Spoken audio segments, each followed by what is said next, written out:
Alright, so I took my compressor apart and found out that the leak was coming from right here.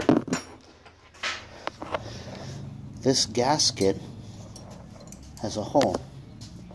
I don't know if you guys can see it right there. See that? And I've looked, now I've gone to like 4, if not 5 different places, and I cannot find it.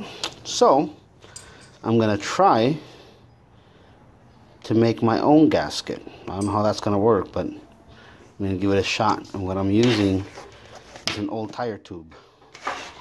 So I'm gonna place this sucker right there. I'm gonna trace it, and then I'm gonna cut it out, and then place it on the compressor, put it all together, and see if it holds. But this little thing is the reason why my compressor is no longer working. Now I've done tons of searches online, and I can buy the entire unit, which is this unit here, but I haven't found one that looks identical to mine, and yet the gasket is nowhere to be found. So anyways, I'm gonna make my own. Stay tuned. Okay, so I made one out of a single strip.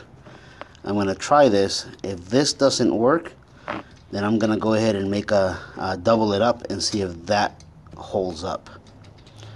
So here goes